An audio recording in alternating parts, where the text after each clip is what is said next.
Hey, that's right. We're back again with another episode of Comida Latina, Comida Criolla with your chef Raul. Guys, you're not going to believe what I found. I found the sweetest little honey hole in the world. But guess where we're at? That's right. We're in the Bronx, New York. We're at PMD, New York. Pitorro City. Oh my God, you're not going to believe this. This is what I grew up on. We're actually in a distillery here in the Bronx. They're making original pitorro. Guys, you're in for a treat. Stand by. We'll be seeing you real soon. Check it out.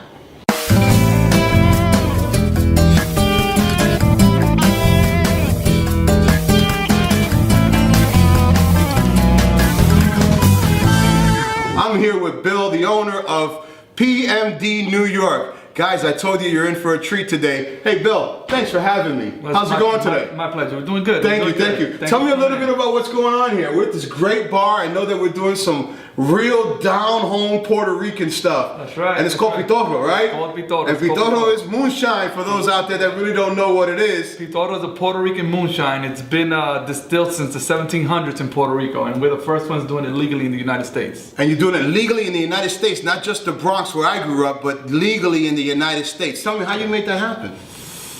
A lot of hard work. Okay. A lot of paperwork. My partner went in and we were on a vacation in Puerto Rico visiting our family's house, and we were drinking pitorro, and he was like, you know, we should bring this to New York. We should, you know, try to do it. And we found out that there was an opportunity for legal distilleries in New York State.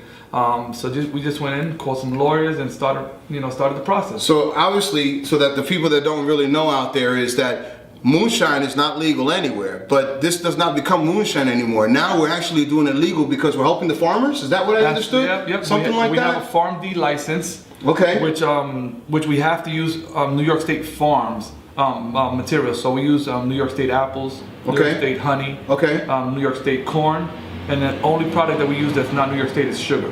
Oh, okay. So the only thing we're not using is sugar, but that's something in ingredients to guide through some fermentation, right? So we use 75% of our product comes from New York State. Okay, so then the actual part of it, and it's actually the fruit that actually makes the liquor. Is that what I'm understanding? Yeah, the fruits and the corn and everything blended together makes our product. Yeah, you know, I have those kind of stories as well, and it's funny that we talk about that because when I was a little kid, obviously, you know, I grew up in Puerto Rico, and as we were coming up, family made pitorros, but everybody always kept it in the back room. That's right. Because that's something that nobody can see out front. Back or buried. That's right, or buried under, right? Exactly. So now you guys have broken history and have taken it, and I'm so proud to know that I'm Puerto Rican and that you guys are doing this, and that we actually brought this to the Bronx. And not only that, this is going to go far. This is going to go nationwide. Atlanta, look out, because we're coming soon for you too. That's right, okay? that's right. And at the same exact time, you guys actually have made your own recipes. You guys have made your own bread. Tell me a little bit about that.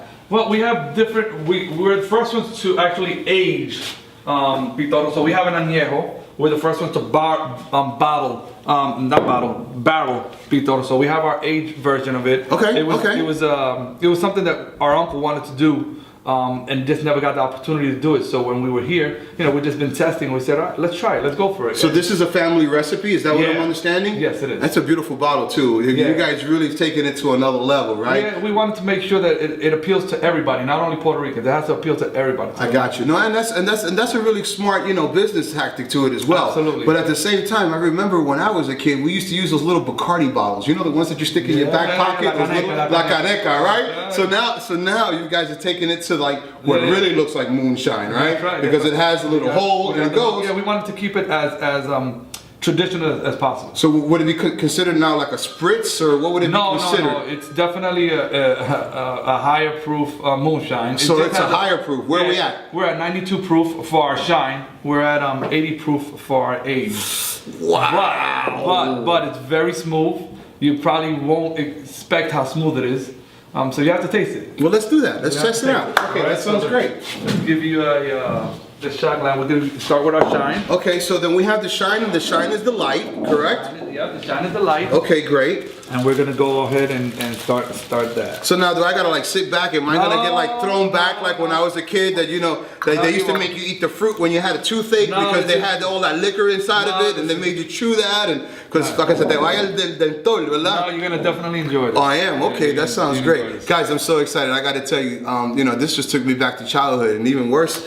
I mean, not better, not worse, but even better is that the fact that we're here in the Bronx again, doing something that is just authentic to New York, to Puerto Rico, and to Puerto Ricans. And it's a custom that we drink our own pitorro. And we drink our own pitorro. Salud. Salud. That sounds great. Let's taste this. Wow. That's really smooth. That's some good stuff. And it's 92 proof. So now I can take this and I can add other things to it. Tell me a little bit about that. Well, pitorro, history pitorro, when you go to Puerto Rico, they infuse it with different flavors, different fruits. Passion fruit, pineapples. Seafood, they put everything in it. Seafood? Everything. Did you just say seafood? They put seafood in it also. Wow. So they have, they have pitorro with all different flavors. We have a little section of different flavors. Okay.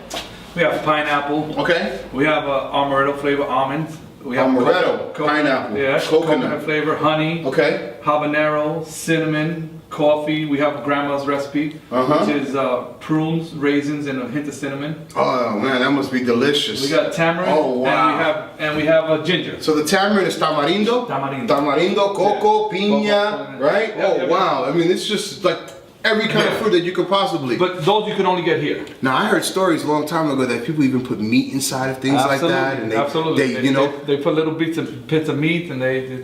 When I was a kid, I remember my mother telling me that they used to take the brown paper bag, and the brown paper bag they would put it inside the clear, right? And then that's so they could give it color, and then they would pull it out. We can't do that these days, right? Because the health department would get us, right? But that's actually what they did back in the day, long time ago. To get their color, yes, they did. That's amazing. That's great. They did a lot of different things. People take pitorro and they make it their own.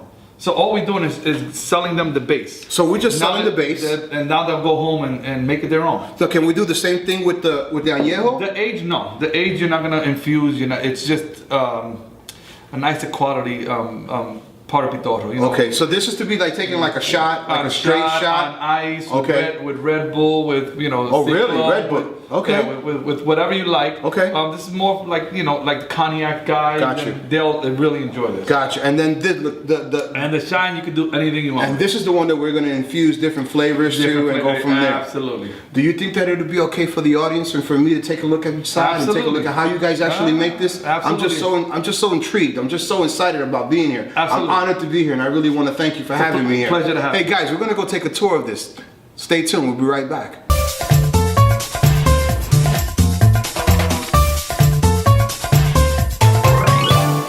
Ralph, Will, tell me about this. I mean, we got fresh apples, we got pineapples, please tell me a little bit about what's happening here. Well, the process of our micro distillery is we have to get our products, like William explained earlier, from New York State Farms. So 75% of our products have to come from New York State Farms. So right here you're seeing the apples. We actually just picked them up today from Sam Scott over at one of the farmers markets in Inwood, New York. We also use honey from Ballard's Honey Company, and our corn comes from Lakeview Organics. So it's all from New York. It's all farm raised, farm stuff, and that is the opportunity that you guys have been given. So tell me about the process itself. So we know it's coming from the farm. So the reason we use apples is because, well, we have to use fruits to do our recipe. Our recipe was brought up through our uncle, the master distiller, and he was tweaking this recipe for many years. So we used would that be the famous Rafael? Yes. Okay. Yep, Rafael Rodriguez. Rafael Rodriguez, the master distiller of this distillery, correct? Yep. Okay. And he's the one that's been teaching us everything we know. All right. So what they do is, with the apples, we extract the sugars from the apples and the flavors from the apples. That's it. The honey, natural sugars. Yeah, natural sugars. The honey, we're extracting the natural sugars from the honey. Okay. And so on with the corn. Okay. And so on and so forth. Then we add brown sugar. We don't use molasses because molasses gives you a headache. We can guarantee that our product is not going to give you a headache on the next day.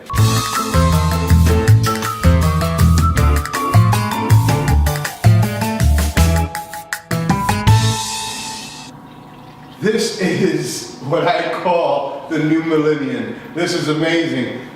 Is this what would be considered the kettle? Yep, this is actually the This kettle. is the actual kettle. Tell me about how this works. So we put our mash into the opening here. Okay. We turn on our steam. Okay. And it starts to boil. It's running right now. So okay, so we can't do that. No, Okay, we can't do that's that. right. Okay. So it starts cooking, and again we get our condensation, and it goes up through these pipes. Okay. And we'll come down here. Okay. And then it'll start coming through these plates. All right. These plates would refine our product. So you know when people say 1 time, 2 times, 3 times, these are Right, these are they're passing it through each time. They're Correct. passing through each plates Okay, so each plate actually give you another level of purity. of purity. Of purity. Yeah. So each level starts at the bottom at. Well, it's just refining the product. Okay, That's okay, it, so you it's know. cleaning it up each time better and better and better. Exactly. So, Excellent. So Okay. you know, the more plates you have, the finer of the product you have. And is this Mr. Rodriguez's design? I mean, is this what he Yeah. came up with himself? Absolutely. And he designed this himself? Well, he didn't design this. This was brought over from Germany. Okay, great. It's a Christian call. All right. And we just needed something that was going to continue Okay. to evolve and give it the productivity that we needed. All right, and then I'm assuming that if we move back a little bit here, we're going to be able to see the final product, right? Absolutely. So as this is where it's going to come from, and it's going to go from there, then we should be really good. Yeah. And I'm sure that we'll be seeing some product coming through earlier because I know you guys have been working hard on trying to get it to go through, right? Yeah, absolutely. So that sounds really good. Something coming in soon. All right, so You know? as it's pushing through and as it's going through, it actually filters through the top, and then that gauge there is giving me what? That's giving you your temperature of the water that's in here. Okay, what's the temperature got to be at? Well, you're at right now. You're at about 40 degrees. Oh, there we go. Yeah, So so there, you're getting some action. wow, that's pretty awesome, and it Yeah, comes out little by little. It comes out, All right. it comes out in spurts, and then it'll start coming out. Okay. Consistently. So. Now, if I stuck my finger in there and I actually touched it, Yeah, yeah. it's cold. Yep.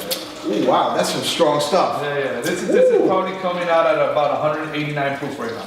Wow, guys, I think I need to bite this apple a Yeah, little bit. it's pretty high It's proof like right hitting now. me a little bit. Whoa, that's pretty high. So now at this point, then obviously there's a process to bring it down a little Yeah, bit it's a because process, yeah. it's actually dangerous to be drinking things at 110% proof, Oh, right? yeah, absolutely. Wow. Well, we bring it down, like, again, it's a secret that, how we bring it course, down. You know, of course. most people bring it down with water. Okay, And we have a different way of doing and it. that's fine. Yeah, And absolutely. if we don't keep it a secret, we won't be successful. That's right. Well, ladies and gentlemen, I got to tell you, you've actually seen this distillery firsthand. The newest and the only Puerto Rican Pitorro distillery in New York, in the nation. I mean, it's just the first legal moonshine that you've ever seen.